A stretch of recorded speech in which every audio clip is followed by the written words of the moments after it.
সমবেত হয়েছেন তাদের সকলকে আন্তরিক স্বাগত এবং শুভেচ্ছা জানাচ্ছি। আমরা বর্তমানে শ্রী অরবিন্দের দি আওয়ার অফ গড এই বইটি থেকে পাঠ এবং আলোচনা চলছে।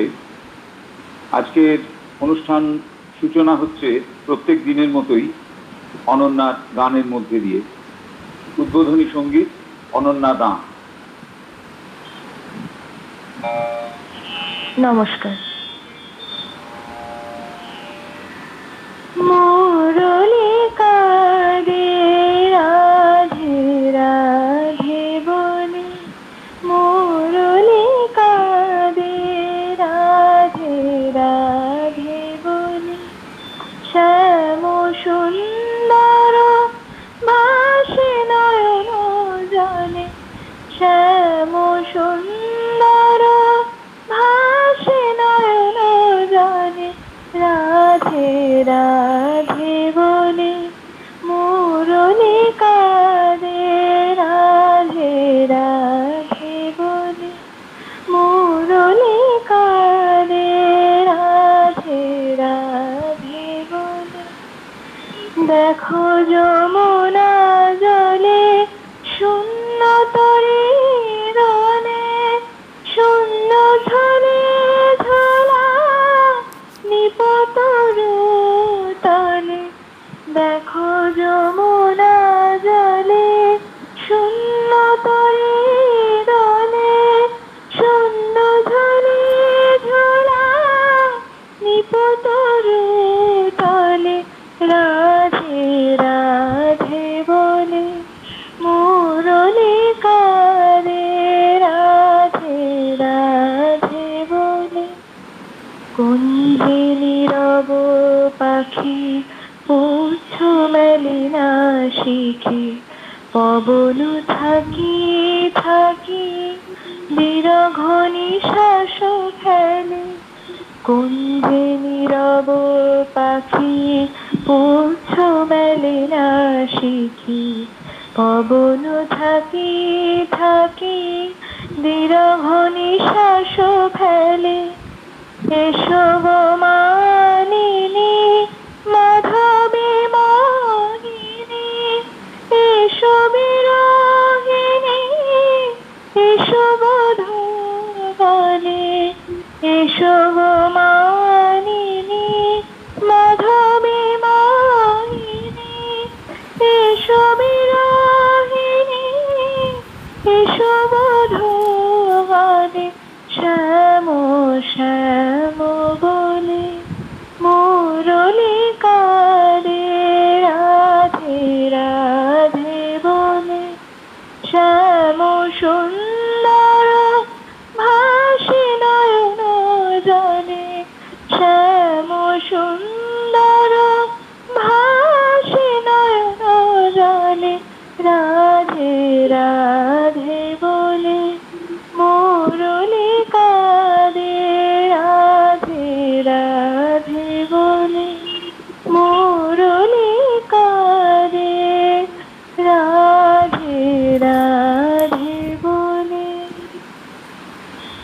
নমস্কার। আমরা এতক্ষণ অনন্যার কাছ থেকে তার এই অপূর্ব উদ্বোধনী সঙ্গীতটি শুনলাম। এবার আমরা আমাদের পাঠে প্রবেশ করছি। আমরা শ্রী অরবিন্দের দি আওয়ার অফ গড এই বইটি থেকে পড়ছি। আমরা আগেই বলেছি দি আওয়ার অফ গড কতগুলি প্রবন্ধের সংকলন, যে প্রবন্ধগুলি গ্রন্থিত হয়েছে শ্রী অরবিন্দের প্রয়াণের পরে, এবং এই প্রবন্ধগুলিকে গ্রন্থবদ্ধ করার পর এগুলিকে বিষয়ানুক্রমে সাজানো হয়েছে। সেকশন 1 হচ্ছে দি আওয়ার অফ গড, যার প্রথম প্রবন্ধটি ছিল দি আওয়ার অফ গড, দ্বিতীয় প্রবন্ধটি ছিল দি ল অফ দ্য ওয়ে, তৃতীয় প্রবন্ধ যেটি আমরা গতদিনে শেষ করেছি সেটি হচ্ছে দ্য ডিভাইন সুপারম্যান। এই যে দ্য ডিভাইন সুপারম্যান যেটি আমরা গতদিনে শেষ করেছি, সেখানে শ্রী অরবিন্দ খুব স্পষ্টভাবে আমরা যে পূর্ণ যোগী আমাদের খুব স্পষ্টভাবে উদ্দেশ্য, লক্ষ্য এবং শেষ পর্যন্ত কি হয়ে উঠতে হবে সেই বিষয়টি খুব নির্দিষ্টভাবে আমাদের বলছেন। তিনি প্রথমেই বলেছেন যে আমাদের কাজ, আমাদের লক্ষ্য এবং যে কারণে আমরা এই পৃথিবীতে এসেছি সেটি হচ্ছে to become the divine Superman.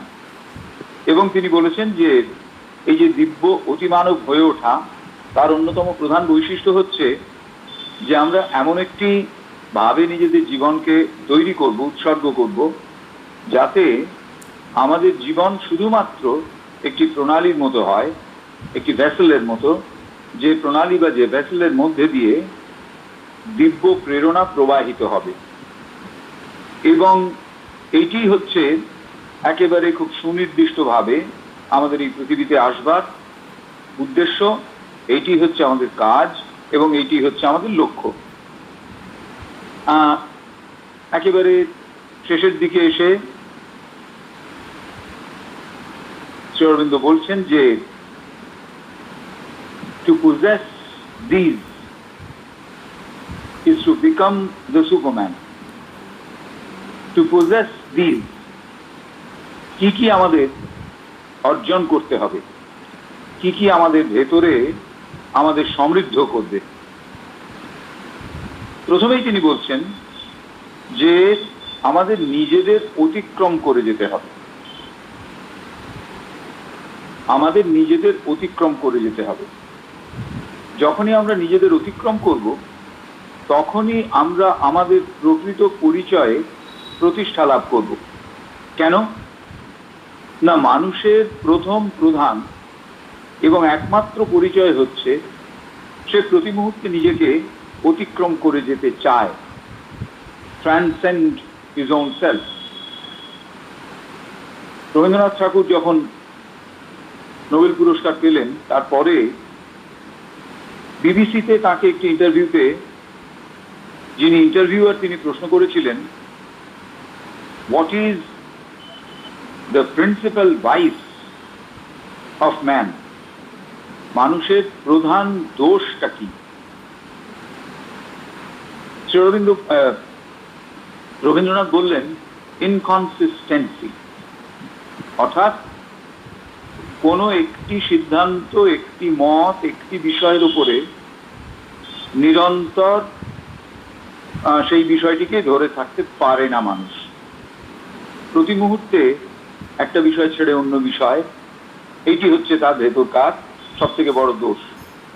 স্থিরভাবে কোনো একটি বিষয়ে মানুষ নিজেকে ধরে রাখতে পারে না।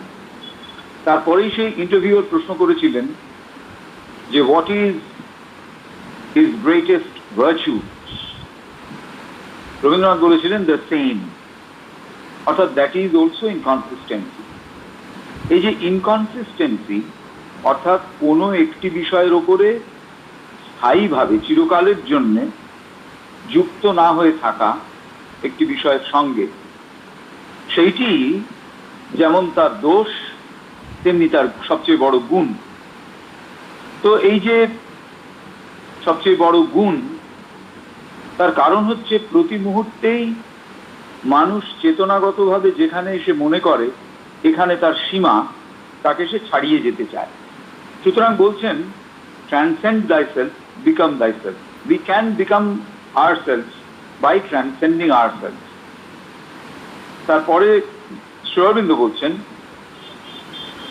যে আমরা হচ্ছি মানুষ এবং মানুষের প্রকৃতির সম্পূর্ণ বৈশিষ্ট্যই হলো যে সে প্রতি মুহূর্তে নিজের থেকে বড় কিছু হতে চায়, নিজের থেকে বেশি কিছু হতে চায়। যখন বিবর্তনের পথে মানুষের প্রথমেই পৃথিবীতে আসা, তখন সে ছিল ম্যান অ্যানিমাল, অর্থাৎ নিতান্তই পশুর এক রকমের রূপ, একটু উন্নততর পশু। ক্রমশ সে সেই স্তর থেকে উঠল, সে হলো কি না মোর দ্যান অ্যানিমাল ম্যান। তাহলে সে কি হলো? শ্রী অরবিন্দ বলছেন সে হলো একজন চিন্তক, সে হলো একজন কারুশিল্পী, সে হলো সৌন্দর্যের সন্ধানী। সৌন্দর্যের খোঁজে সে বেরুল।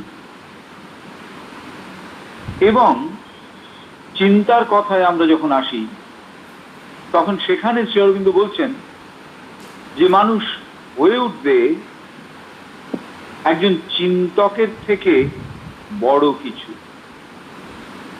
more than the thinker।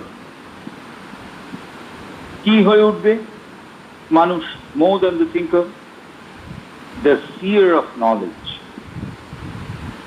not simply acquisition of knowledge, জ্ঞান কে পেয়ে যাওয়া নয়, seer of knowledge অর্থাৎ জ্ঞানকে দেখা। এই যে টু সি, seer মানে যিনি যোগী। যে সাধারণ মানুষ সে যখন কোনো একটা কিছুকে জানে, তখন যা জানছে এবং যে জানছে এই দুটো বিষয়ের ভেতরে সুনিশ্চিত একটি পার্থক্য থাকে। The knower and the thing to be known must be different, দুটি সম্পূর্ণ আলাদা। নলেজ কি করছে? এই দুটি সম্পূর্ণ আলাদা বিষয়ের ওপরে একটি সেতু তৈরি করে দিচ্ছে। সেই সেতু দিয়ে মানুষ জ্ঞাতব্য বিষয়ে পৌঁছচ্ছে এবং তাকে অধিগত করছে, নলেজের ভেতরে নিয়ে আসছে। যখন সে চিন্তক, তখন সে ক্রমশ seer of knowledge হয়ে উঠছে। চিন্তক হিসেবে সে কিন্তু এই যে প্রথাগত জ্ঞান আহরণ তার সঙ্গে যুক্ত। যখন তাকে সে অতিক্রম করে গেল, তখন সে আর ওই জ্ঞাতা এবং জ্ঞেয় এই দুটির বিচ্ছিন্নতা থেকে উত্তরণ ঘটল। তা কি হয়ে গেল? না, যা জানবে সেটা যে জানবে সে হয়ে গেল। অর্থাৎ the knower becomes the thing to be known, মিশে গেল। যে ক্রাফটসম্যান, শিল্পী, যে সে নিছক শিল্প কর্মের থেকে বৃহত্তর কিছুতে গিয়ে পৌঁছল। সে কি হয়ে গেল? সে হয়ে গেল স্রষ্টা একজন। নিতান্তই কারুশিল্পী ছিল, সে হয়ে গেল স্রষ্টা। মানুষ ছিল সৌন্দর্যের সন্ধানী, কারণ সে সৌন্দর্যকে উপভোগ করত এবং সমস্ত রকম আনন্দকে উপভোগ করত। যখন আমরা পার্থিবতার স্তরে তাকে দেখেছি, তখন আমরা দেখেছি যে তার ভেতরে একটা চাওয়া আছে। কিসের চাওয়া? না, আমি চিরস্থায়ী হতে চাই। ইমমর্টালিটি, অমরত্বের পার্থিবতা সম্পৃক্ত শর্ত হচ্ছে চিরস্থায়িত্ব। যখন সেখান থেকে তার উত্তরণ ঘটেছে ভাইটাল বা প্রাণিক স্তরে, তখন মানুষ কি চেয়েছে? Immortal life and the infinite power of his being। শুধুমাত্র জীবন অমরত্বে পূর্ণ হবে তাই নয়, তার ভেতরে অসীম শক্তি আসবে। এগুলো সে কোন সময় ভেবেছে? যখন সে সমস্ত জ্ঞানকে শুধুমাত্র মনের স্তরেই পাবার চেষ্টা করেছে। তখন সেই জ্ঞান কিন্তু পার্শিয়াল, অর্থাৎ আংশিক, পূর্ণ নয়। সে চাইছে এই আংশিক জ্ঞানকে অতিক্রম করে সমগ্রতার যে জ্ঞান, যে আলো, সেইটি এবং যে অত্যন্ত জোরালো একটি দৃষ্টি, সেই দৃষ্টিকে সে চাইছে। তো এই জিনিসগুলো যখনই সে চাইবে এবং পেতে আরম্ভ করবে, টু পজেস, সে ধীরে ধীরে অতিমান সত্যের দিকে এগোবে। বলছেন কারণ It is to rise out of mind that one can get to the supermind. অর্থাৎ যদি কাউকে অতিমানসে উত্তরণ ঘটাতে হয় তাহলে সে মন চেতনা থেকে তাকে এগিয়ে যেতে হবে। এই যে সুপারমাইন্ড, একে ভগবান বলা যায়, একে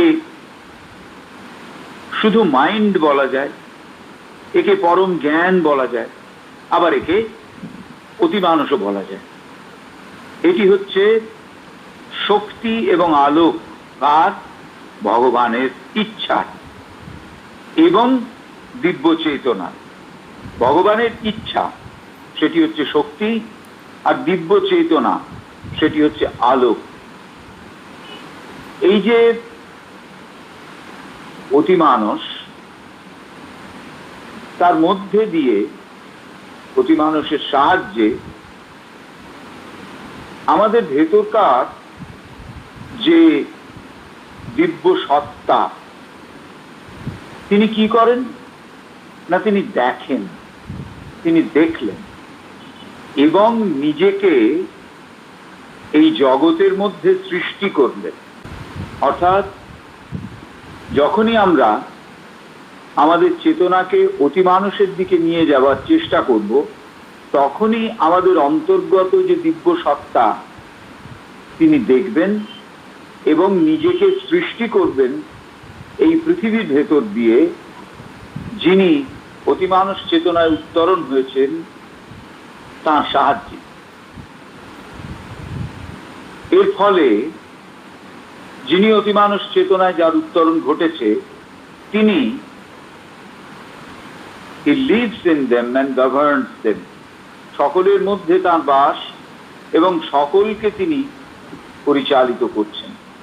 ফলে তিনি হয়ে যাচ্ছেন স্বরাট সম্রাট, self ruler and all ruler.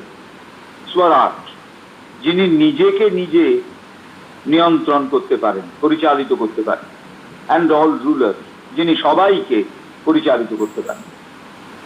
কবি এখানে বলছেন অতিমানস মানেই হচ্ছে অতি মানব। অতএব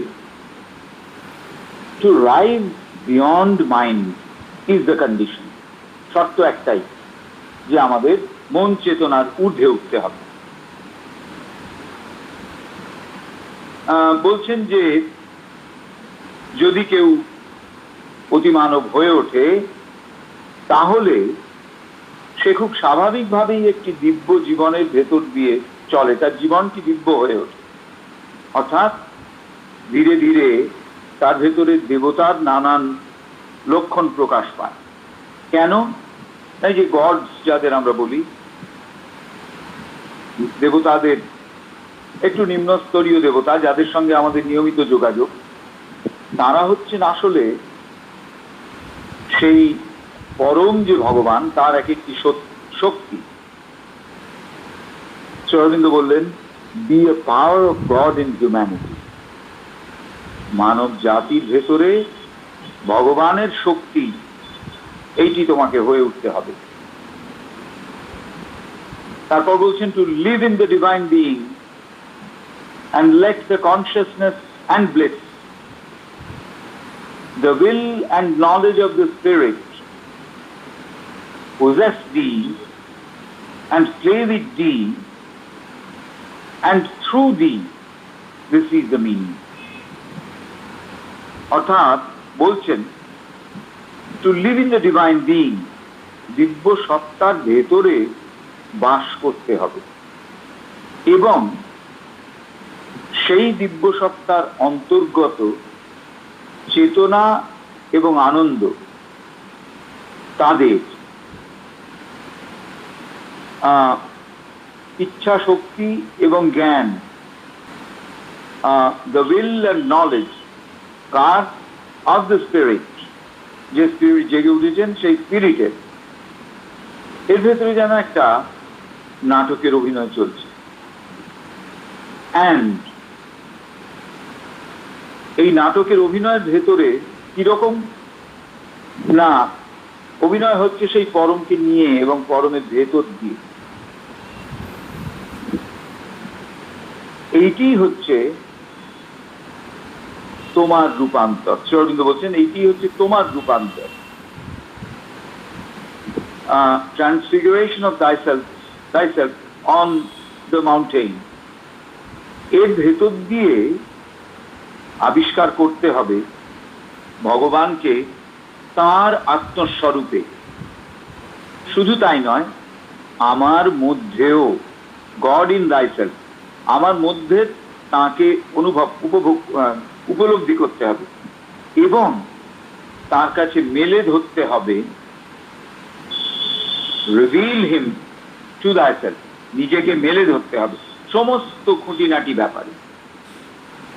তার সত্তার মধ্যে বাস করতে হবে, তার সত্তার আলোর সঙ্গে সঙ্গে আলোক হয়ে উঠতে হবে। তার শক্তির সাহায্যে যাতে আমার কাজ হয় সেটি দেখতে হবে এবং প্রতি মুহূর্তে এই দিকে একটু একটু অগ্রসর হওয়ার জন্যে কি বলছেন না, rejoice with his bliss, অর্থাৎ সেই দিব্য আনন্দের সঙ্গে যেন তিনিও আনন্দের সহভাগী হয়েছেন।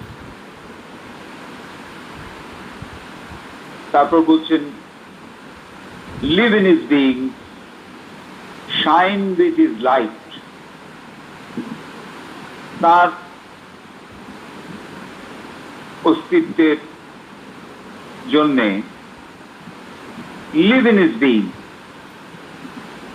তিনি যেন তার শরীরী সীমার মধ্যে বাস করছেন, তার আলোতে চারিদিক উজ্জ্বল হয়ে উঠছে, তার কাজে যেন আনন্দ, শক্তি এবং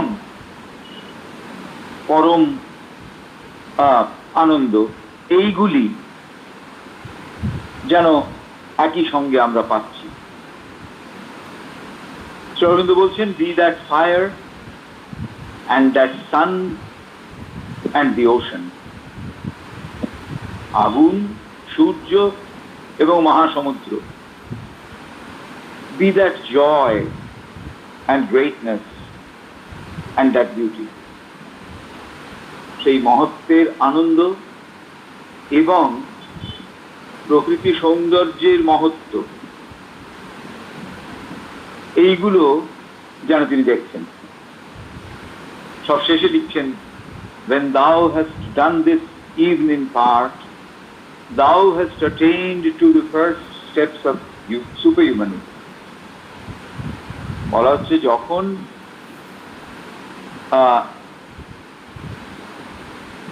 thou hast done this evening part, thou hast attained to the first steps of supermanhood। অর্থাৎ এখানে বলতে চাইছেন যে এইটি হচ্ছে রূপান্তর। আমার রূপান্তর কিসে? on the mountain।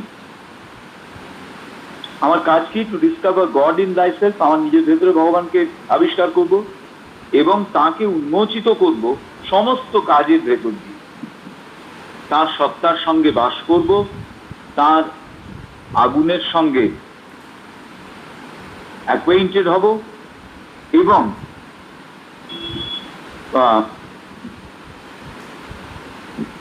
তার সঙ্গে আলোকিত হব, তার শক্তিতে, তার আনন্দে, তার পরমাত্মার আনন্দে। সে যাই হোক না কেন, be free that sun and ocean, be that joy, that the greatness of that beauty। When thou hast come this evening in part, thou hast attained to the first steps of supermanhood। তো তাহলে আমরা এই অধ্যায়টি, the divine সুপারম্যানহুড, শেষ করলি আজকে। এবারে হচ্ছে দ্বিতীয় অধ্যায়, অন যোগ। অন যোগের প্রথম যে প্রবন্ধটি সংকলিত হয়েছে, সেটি হচ্ছে সার্টিটিউড, নিশ্চয়তা। এই নিশ্চয়তা সম্পর্কে শ্রী অরবিন্দ কি বলছেন? প্রথমেই বলছেন যে আমরা যদি গভীরে যাই কোনো কিছু, যেখানে গিয়ে আমার মনে হোক না কেন, এইটাই হচ্ছে গ্রেটেস্ট ডিপ, একেবারে সব থেকে গভীর একটা প্রদেশ। এবং in the Heights a greater height, অর্থাৎ এই যে উচ্চতা, উচ্চতা মানে আমাদের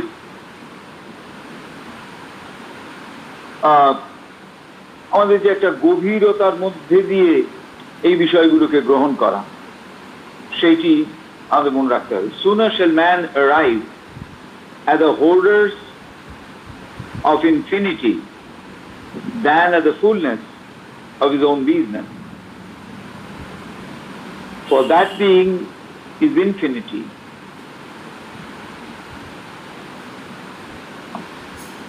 তাহলে এইটি হচ্ছে প্রথম বিষয়, যে যত গভীরেই আমরা যাই না কেন, গভীরতর স্থল থাকবেই। যতই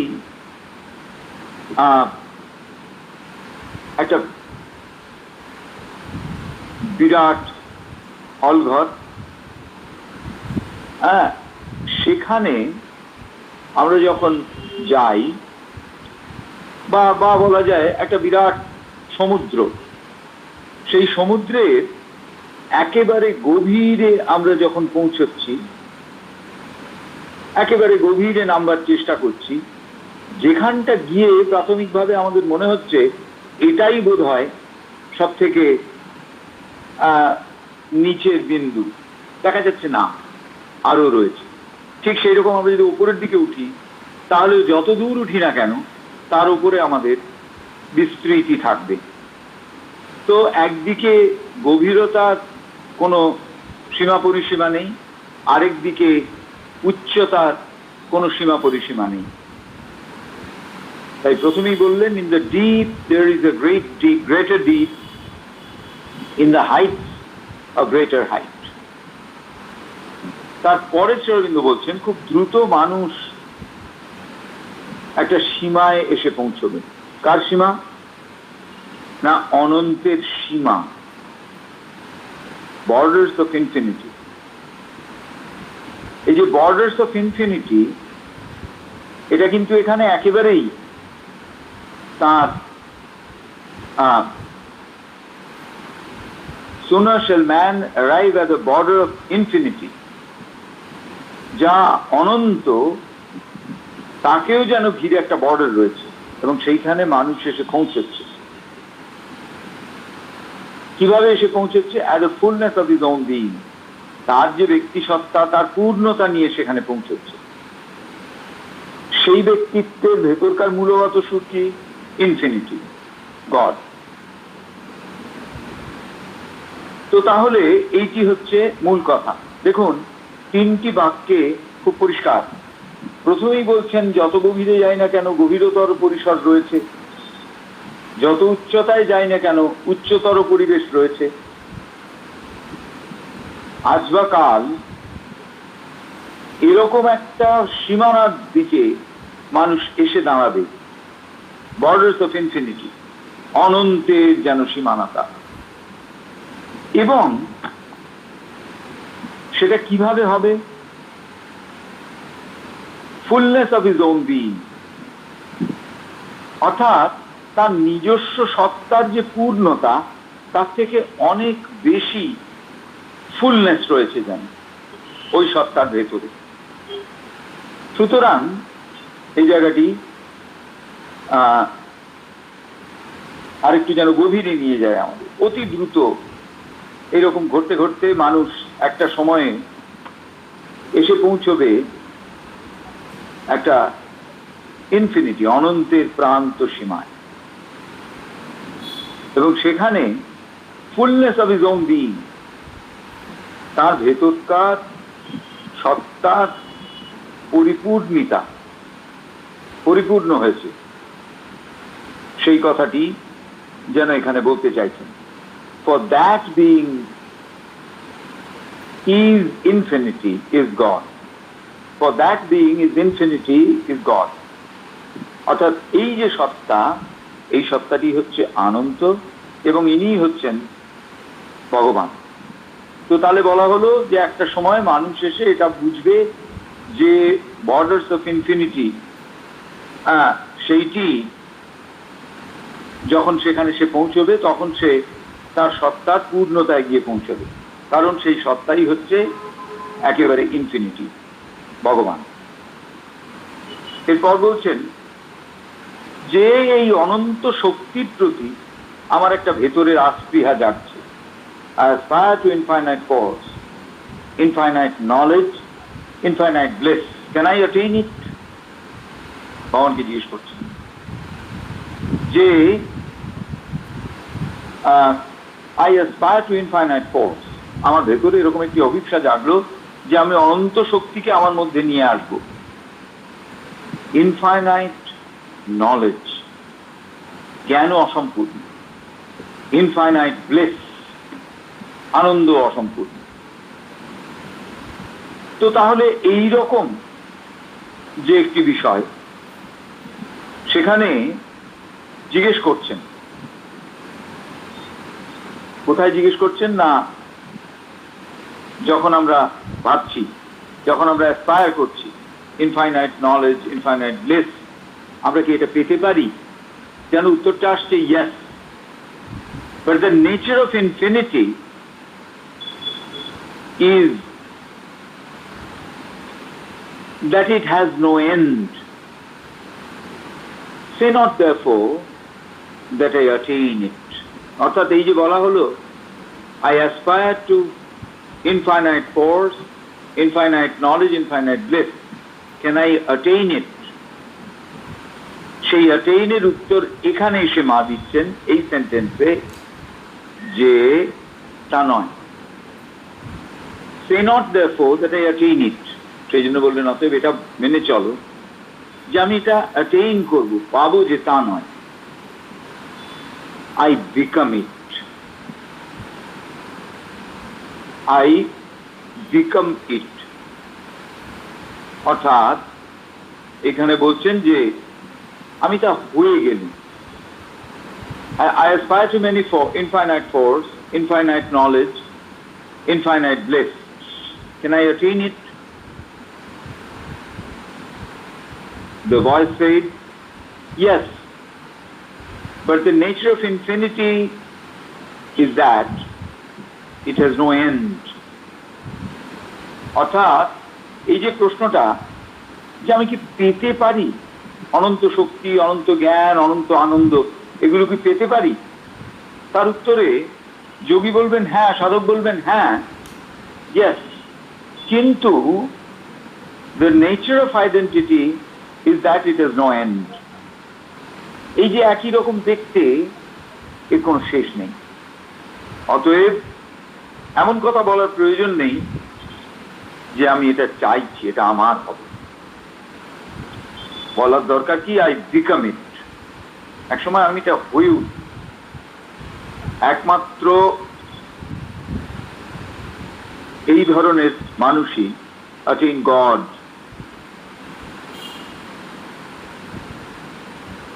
তো এখানে তাহলে এই দুটি অনুচ্ছেদের ভেতর দিয়ে আমরা মোটামুটি একটা ধারণা পাবার চাইছি, পেতে চাইছি।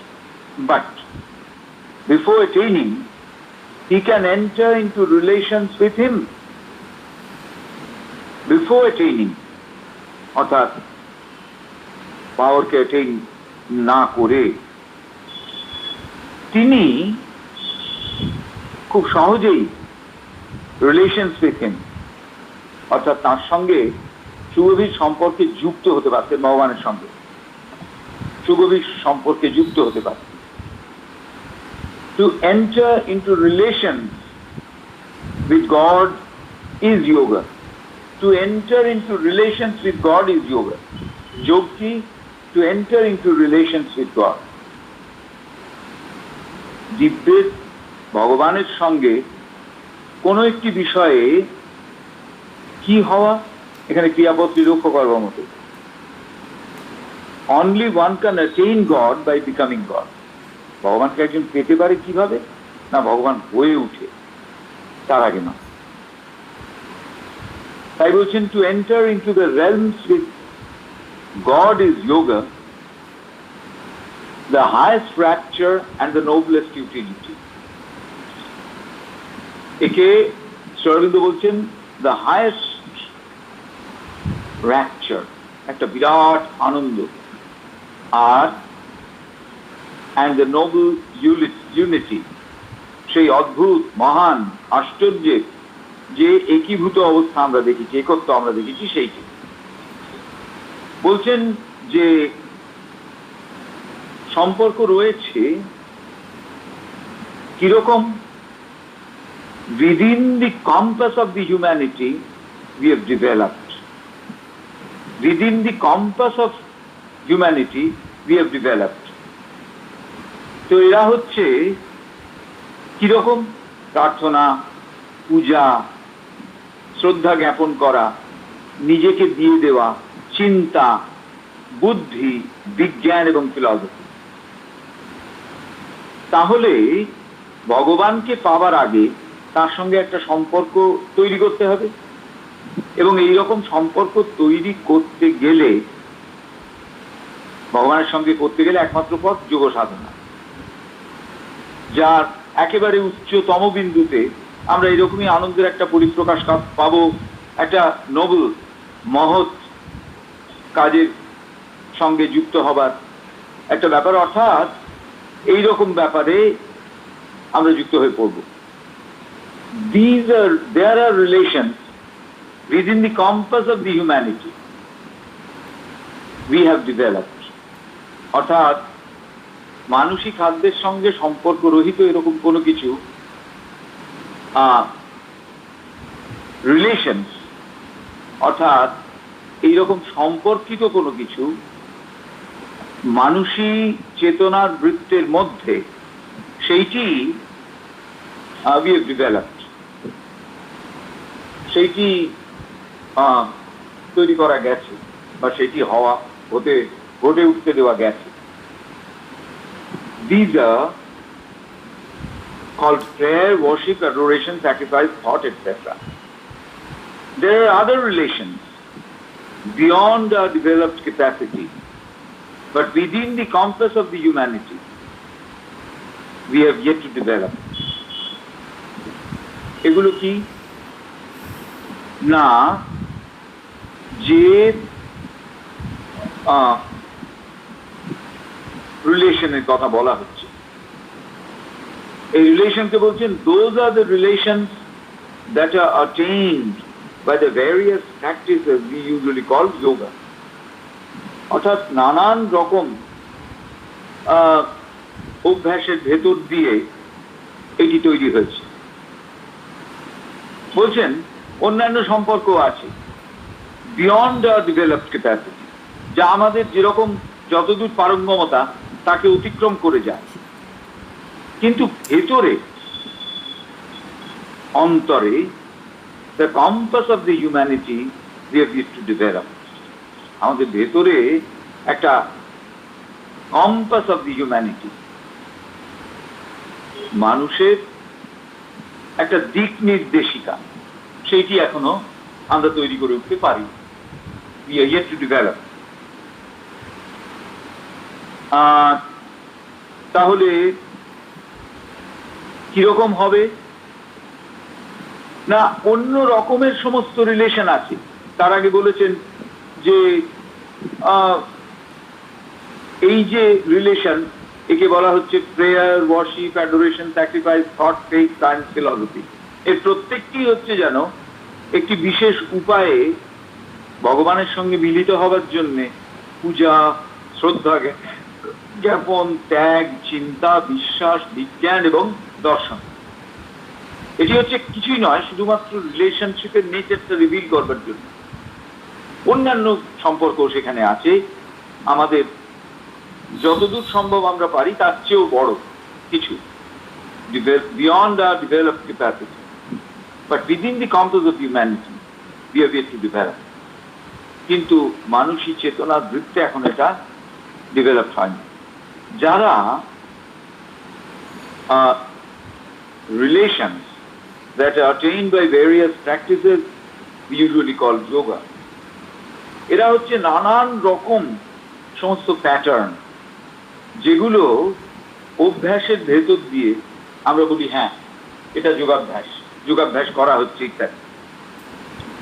সবশেষে বলছেন we may not know him as God, আমরা তাকে সেই সর্বোৎক্রান্ত যিনি ব্রহ্ম মানে ব্রহ্মপুরুষ, তাকে may not know him as God, ভগবান বলে তাকে চিনে নিতে নাও পারতে পারি। we may not know him as nature, প্রকৃতি হিসেবেও তাকে আমি চিন্তা না পারি। our higher self infinity, এই যে আমার চেতনা তার ঠিক ওপরে ইনফিনিটি, অনন্ত চেতনা, চেতনায় অনন্তের বোধ। এইটি কি? এইটি এখানে বাক্যে বলছেন we may not know him as God, we may know him as nature, প্রকৃতি হিসেবে আমরা তাকে জানি। এবং এই প্রকৃতি কি? our higher self infinity, অর্থাৎ ঠিক আমাদের উপরে উচ্চতর স্তর, যেখানে ইনফিনিটি, অনন্ত প্রসারণ রয়েছে। some infallible ineffable goal, অনির্বচনীয় কিছু লক্ষ্য রাখা রয়েছে, সেই লক্ষ্য ধরে আমাদের এগোতে হবে। তারপরে বলছেন it was that Buddha approached him,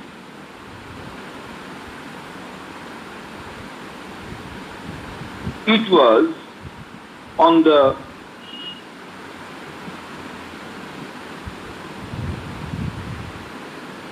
Buddha approach him. So approaches him the rigid Advaitin, দুজনেই তাকে গুরু হিসেবে গ্রহণ করছেন। বুদ্ধদেব বলছেন যে আমাদের যে উচ্চতর চেতনা যা এই সব গুণগুলো ধরতে পারে সেগুলো, আর অন্যদিকে আছে কড়া অদ্বৈতবাদ। এখানে শ্রী অরবিন্দ বলছেন he is acceptable even to the atheist,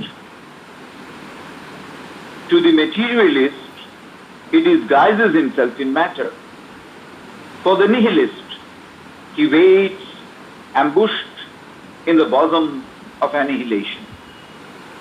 এখানে বলছেন আমরা তাকে ভগবান হিসেবে নাও জানতে পারি, আমরা তাকে এইভাবে জানতে পারি যে প্রকৃতিরই একটি অংশ, আমাদের সত্তা, আমাদের অনন্ত,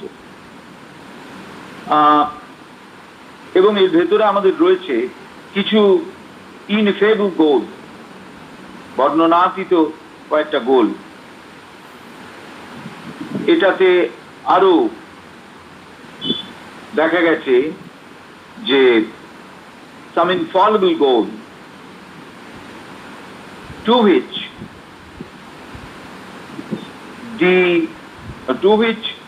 it was so that Buddha approached him, so approaches him the rigid Advaitin. He is accessible even to the atheist, to the materialist it disguises itself in matter, for the nihilist he waits ambushes to the bosom of annihilation. সুতরাং এইটুকু পিসের ভেতরে অনেক কথা লেখা আছে। প্রথম last প্যারাগ্রাফে কি বলছেন যে তাকে আমরা ভগবান হিসেবে নাও জানতে পারি, আমরা তাকে আমাদের এরম জানতে পারি যে মহাপ্রকৃতির একটি অংশ, আমাদের সত্তা, আমাদের অনন্ত প্রসারিত, যার উপরে আমরা দেখতে পাবো মহাপ্রকৃতি, অনন্ত প্রসারিত মহাপ্রকৃতি। আমরা may not know him as God, ভগবান বলে নাও চিনতে পারি। আমরা এরকম ভেবে নিতে পারি যে নেচার, মহাপ্রকৃতি, যা আমাদের উচ্চতর সত্তা, যার ভেতরে আনন্দ আছে, এটির কতকগুলো ইনএফেবল গোলস আছে, অনির্বচনীয় লক্ষ্য আছে। এটা কি? এই জন্যই Buddha approached him, so approaches the rigid Advaitin। এই বিষয়টি নিয়ে বেশ কিছুক্ষণ আমরা যখন ভাবি তখন আমরা দেখি যে আমরা ভগবান বলে তাকে জানতে পারছি না। আমরা তাকে মহাপ্রকৃতি বলে জানতে পারি, আমাদের উচ্চতর সত্তা বলে জানতে পারি, আনন্দ বলে জানতে পারি। এই যে জানা, এর ভেতরে একটা অব্যক্ত অগ্রগামিতার প্রেরণা রয়েছে। It was so that Buddha approaches him, the right Advaitin, একেবারে বিপরীত মেরুর দুজনে। এবং মেটেরিয়ালিস্ট, যিনি বস্তুবাদী, তিনি himself in matter। আচ্ছা, এখানে বলা হচ্ছে যে this was so Buddha approached him, so approaches with the rigid Advaitin. He is accessible even to the atheist. To the materialist, he disguises himself in manner. For the nihilist, he waits ambushed in the bosom of annihilation. অর্থাৎ এই বাক্যটি বড় চমৎকার। এখানে বলা হচ্ছে যে এই যে মহাপ্রকৃতি, তার ভেতরে আমাদের যে উচ্চতর সত্তা, অনন্ত, এদের একটা লক্ষ্য আছে, যে লক্ষ্যটা আমরা বাইরে থেকে দেখতে পাই না। ইনএফেবল গোল। কেন এই সাবধানতা? কারণ so that Buddha approached him. It was so that Buddha approached him. So approaches him the right Advaitin. Buddha এবং অদ্বৈতবাদী তারা দুজনেই তার কাছে গেছে। He is accessible even to the atheist, to the materialist. He disguises himself in matter. For the nihilist, he waits ambushed in the bosom of annihilation. অর্থাৎ যদি ওটাকে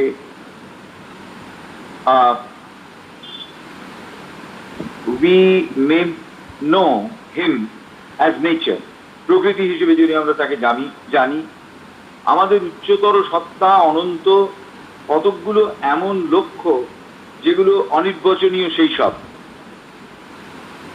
এইখানে একটা বিষয় মনে রাখার, Buddhadeb approached him, so approaches the rigid Advaitin। এই যে accessible even to the atheist, এই বিষয়টি একমাত্র শ্রী অরবিন্দেই পাওয়া যায় বা শ্রী অরবিন্দের ব্যাখ্যাতেই পাওয়া যায়। এবং তিনি বলেছেন, ইয়ে যথা মাং প্রপদ্যন্তে তাং তথৈব ভজাম্যহম। ইয়ে যথা মাং প্রপদ্যন্তে তাং তথৈব ভজাম্যহম। ইয়ে যথা মাং প্রপদ্যন্তে, অর্থাৎ যে যেখানে যেভাবে, মাং প্রপদ্যন্তে, আমি যার কাছে গিয়ে নিজেকে সম্পূর্ণরূপে নিবেদন করি, তাং তামাইব, তিনি, এবং দেবস্বরূপ একমাত্র তিনি, ভজাম্যহম। অর্থাৎ যেখানে আমরা ভজামি তৈরি হয়ে যাই। তো কাজেই এই জায়গাটি খুব ইম্পর্টেন্ট, যেখানে ওই ভগবানকে না জেনে প্রকৃতিকে জানা এবং ক্রমশ তার থেকে আমাদের উচ্চতর সত্তাকে জানা, সেখান থেকে আমাদের আনন্দকে জানা, এইটি হচ্ছে একটা অনির্বচনীয় অগ্রগামিতার রেখা। আরেকদিকে রিলেশন, তার সঙ্গে সম্পর্ক কিরকম? To enter into relations with God is yoga, the highest rapture and noblest duty. তাহলে before attaining, he can enter into relations with him. আর এই রিলেশনস এখানে to enter into relations with God is yoga. Yoga হচ্ছে কি? To enter into relations with God. ভগবানের সঙ্গে একটা সম্পর্কে যুক্ত হওয়া, the highest rapture and the noblest utility. আচ্ছা, সবশেষে এছাড়া অন্য কোন সম্পর্ক রয়েছে?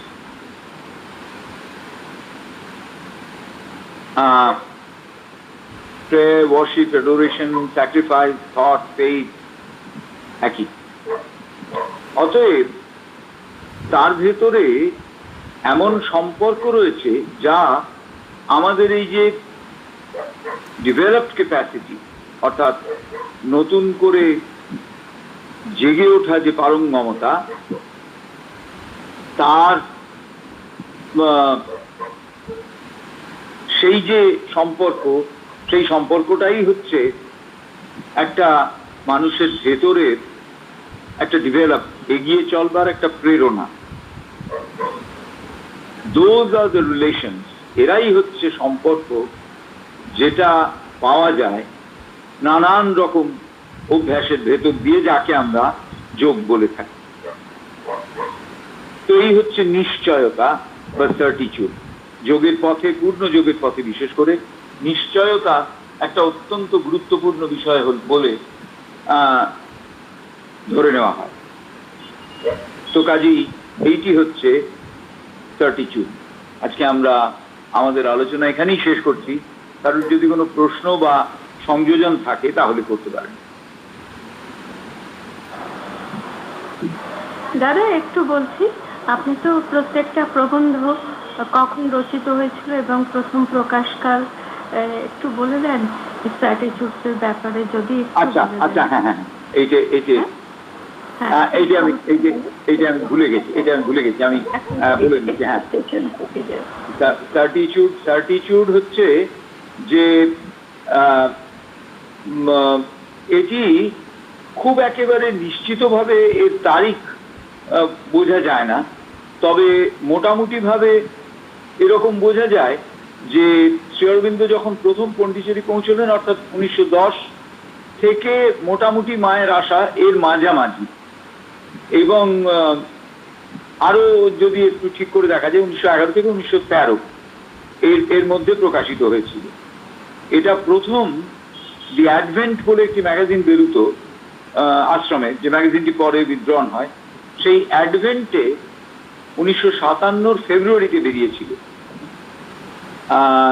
এবং তখন তার আগে পর্যন্ত ওই একেবারে শেষে যে শ্রীমদ্ ভগবদ গীতা থেকে শ্লোকের অংশটি তোলা আছে, ইয়ে যথা মাং প্রপদ্যন্তে তাং তথৈব ভজাম্যহম, ওই অংশটি ছিল না প্রথমে। যখন ওই অ্যাডভেন্টে প্রকাশিত হয় তখন ওই অংশটি জুড়ে দেওয়া হয়েছিল। হ্যাঁ, এবং ওখানে শ্রী অরবিন্দ তার অর্থ করেছিলেন। সেখানে তিনি বলেছিলেন, as men approach me, so I accept them to my love। এটি একেবারে শ্রী অরবিন্দের ট্রান্সলেশন, সেটি ওখানে ছিল। সুতরাং মোটামুটি ওইটা জানা যায় যে 1911 থেকে 1913 ভেতরে এটি রচিত হয়েছে। আর এই সার্টিটিউড এমন একটি গুরুত্বপূর্ণ প্রবন্ধ যে পূর্ণযোগের পরে আমরা যে অংশটা পড়বো, ওই ইনিশিয়াল ডেফিনিশনস অ্যান্ড ডেসক্রিপশন, তার কতগুলো জায়গা বুঝতে আমাদের এই সার্টিটিউড প্রবন্ধেও সহায়তা করে। অর্থাৎ নলেজ এবং মানে যেটাকে আমরা বলতে পারি যে ফিজিক্যাল নলেজ, অর্থাৎ নলেজ অন আর্থলি নলেজ এবং ট্রু নলেজ, এর মধ্যে যে ডিফারেন্সটা, সেইগুলো বোঝার একটু সহজ হয় যদি আমরা এই সার্টিটিউড অংশটির সহায়তা নিই। এই আর হ্যাঁ, সে তো বটে। এত সংক্ষিপ্ত পরিসরে এত গভীর কথা বলা আছে। আর একটি বিষয়, সেটা হচ্ছে গীতা থেকে যে শ্লোকাংশটি তোলা হয়েছে, তার প্রথমে অন্তত আমার হাতে থাকা বইতে প্রিন্ট রয়েছে ইয়াই, অন্তস্থ জয় ওইকার, ওটা সম্ভবত ইয়ে হবে, হ্যাঁ, ये यथा मां प्रपद्यन्ते তথাইব ভজাম্যহম। ভজাম্যহম। ঠিক হ্যাঁ, আছে, ঠিক আছে, ধন্যবাদ দাদা, নমস্কার। ঠিক আছে, ঠিক আছে। আমরা তবে আজকে এখানেই শেষ করছি। যারা উপস্থিত ছিলেন তাদের সকলকে আন্তরিক ধন্যবাদ এবং কৃতজ্ঞতা জানাচ্ছি। নমস্কার।